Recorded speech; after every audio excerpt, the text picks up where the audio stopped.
All right, 8th graders, welcome to this explainer. Today, we're taking our writing to the absolute next level and discovering how to truly master the STAAR test. You know, you've been working so hard on your writing portfolios, and now we really get to look at real test readiness. Because it's not just about writing that first draft, right? It's about what you do immediately after that draft is done. Section 1. Diligence leads to profit. Okay, let's dive right into this. You might be wondering, why does polished writing actually matter? Well, it's not just for a test score, it is a life skill. Take a look at this incredible wisdom from Proverbs 21:5. The plans of the diligent lead to profit as surely as haste leads to poverty. Think about what happens when you just completely rush through a test or an essay.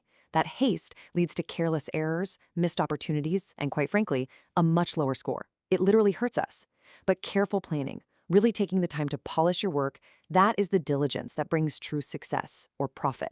On the STAAR test and out in the real world, presenting polished, well-thought-out writing makes an incredibly strong impression. It shows you genuinely care.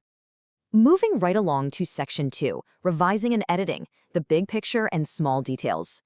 Let's define our first tool here, revising. Revising is all about improving the content. Think of yourself as the director of your own movie. You might add vivid details. You might completely reorder your ideas so they flow better. Or maybe you strengthen your arguments to make them crystal clear. You are making the absolute foundation of your essay stronger and deeper. And then we have our second tool, editing.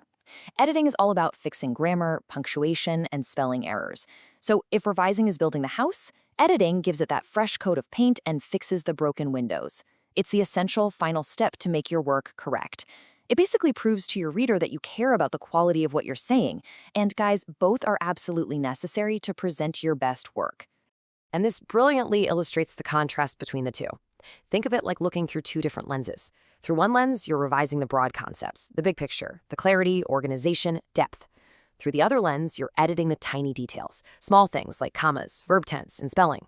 You need the big picture to make your writing interesting, and you need the small details to make it readable. Let's actually look at a real example of revising.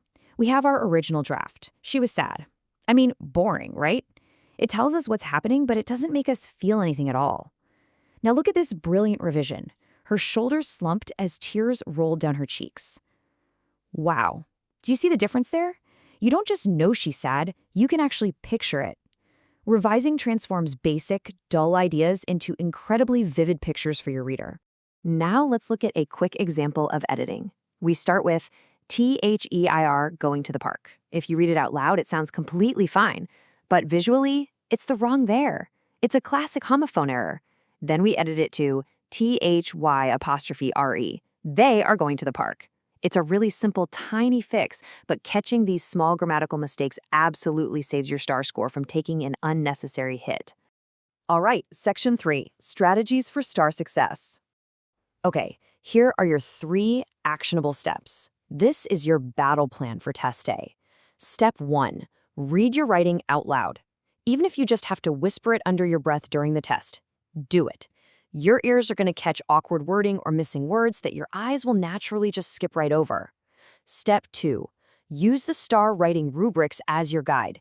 They are literally the exact checklist the graders use to see if you met expectations for organization, evidence, and conventions. And step 3, which is perhaps the most important act of test-taking diligence, budget your time. Save at least 5 minutes at the very end of your test strictly for revising and editing. That 5 minutes, that can bump your score up an entire level. It is a real game changer. Moving into Section 4, quick knowledge check. Let's kind of gamify this lesson with a rapid-fire review of our homework questions. I'm going to ask the question, I want you to think of the answer in your head, and then we'll verify it together. Ready? Let's go. Question 1, what is the exact difference between revising and editing? Take a second. Do you remember? Revising is for the big picture, improving the content, adding details, and organizing. Editing is for the small details, fixing grammar, spelling, and punctuation. Question 2. Give me one example of a revision change. Think back to our earlier example. If you remembered changing a super plain sentence like, she was sad, into a highly descriptive sentence like, her shoulders slumped as tears rolled down her cheeks, you nailed it. That is adding depth. Question 3. Give one example of an editing change. What comes to mind?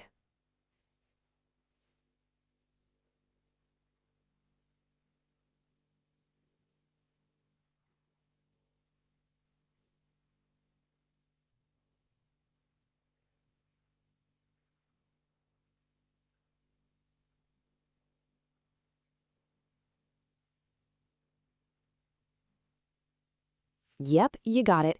Fixing homophones, like changing the spelling of there to there, or maybe adding a missing comma.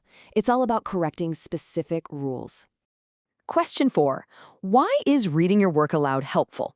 Why do I want you whispering to yourself on test day? Because it's the single best trick to catch awkward phrasing. You know, when you read silently, your brain just sort of autocorrects mistakes. But when you read aloud, your tongue trips over the errors and you know exactly where to fix them. Final question. What tool can you use to check if you meet STAAR writing expectations? The STAAR writing rubrics. They are your absolute perfect checklist to guarantee your organization, your evidence, and your conventions are exactly what those graders are looking for. Section 5. Education rooted in morality. Now, as we wrap up this explainer, I want to zoom out for a second. I want to look at the ultimate purpose of what we are doing here today. We aren't just trying to pass a test. We are trying to connect our academic effort directly to our spiritual walk as godly learners. Let's look at this incredibly powerful scripture from Romans 8:6-7. The mind governed by the flesh is death, but the mind governed by the Spirit is life and peace. Tests like the STAAR can bring a ton of stress, right? But this scripture promises us that keeping our minds spiritually focused brings absolute peace. When we apply diligence to our studies, not out of panic, but out of a desire to do our very best with the gifts we've been given, that's when we experience that life and peace. And this perfectly captures the entire philosophy of the HeroesmartAcademy Godly Learners series. We intentionally intertwine biblical morality with education. Why? Well, because education without morality actually hurts. Think about it. What is the point of being incredibly smart, passing every single test, and being highly educated if you just continue to make bad moral choices that hurt yourself and others? Being a diligent writer is fantastic, for sure, but being a diligent moral person is profitable for a lifetime. So as you head into your test prep, I'm going to leave you with this question to ponder. How will you use the strong, polished voice you are developing today to speak truth and bring peace to the world tomorrow?